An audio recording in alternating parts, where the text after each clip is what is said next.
Hi, I'm Nobi Matsuo. I'm the producer for Tomy Corporation, and I produced the Clash Ninja Revolution 2 game, and today I'll be talking about creating a Naruto fighting game. We added a lot of additional features. I mean, in addition to, fighting mechanics always change and evolve as you add more characters to it. We've almost doubled the number of characters.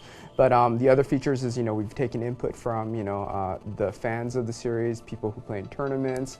I mean, we've done the best we could within the given time to accommodate a lot of those issues. Tournament players were pretty vocal about a lot of the issues that they encountered with the first Wii.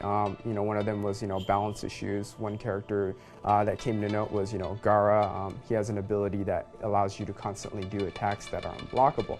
Other things we've done that were significant, were the features in terms of toggling the obstacles. In the Wii game, we added new features like obstacles you can hide behind. We've also added the feature that you can transition from one section of the scene level to the next level, and a lot of tournament players didn't like that. They're fairly purists in terms of fighting. They wanted an arena, they wanted their combos, they didn't want to be interrupted by the obstacles and the transitions. So we've actually went back and examined the options screen and made it so you can toggle it, so you can actually take off the obstacles. The Clash Ninja series, in terms of the United States, we've added a new mission mode, which expands significantly on the replayability of the game.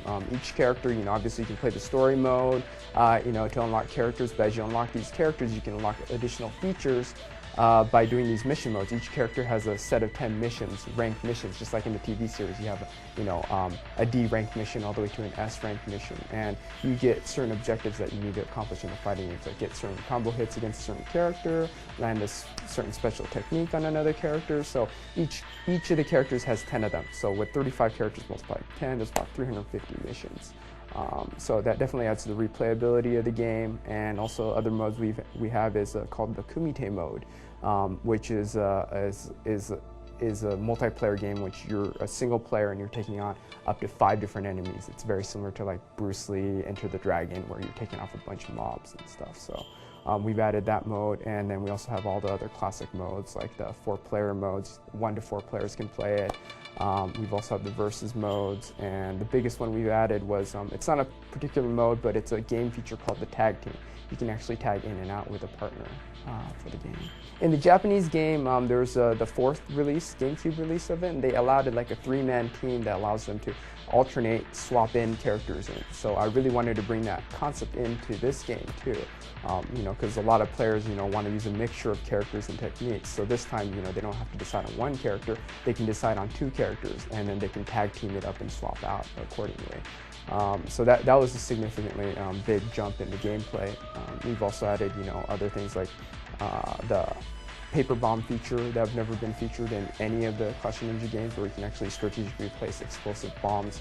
This time around, we actually used the in-game models and also the in-game stages to play out the scenes, to move the story along. So you have, the actual polygon characters act out the scenes, to communicate information to one player, or right before a fight begins, they can have it out verbally before they go into the fight. So that's a definite improvement and something new for the Clash Ninja series. The biggest graphical enhancements we made for the game were the 16:9 widescreen.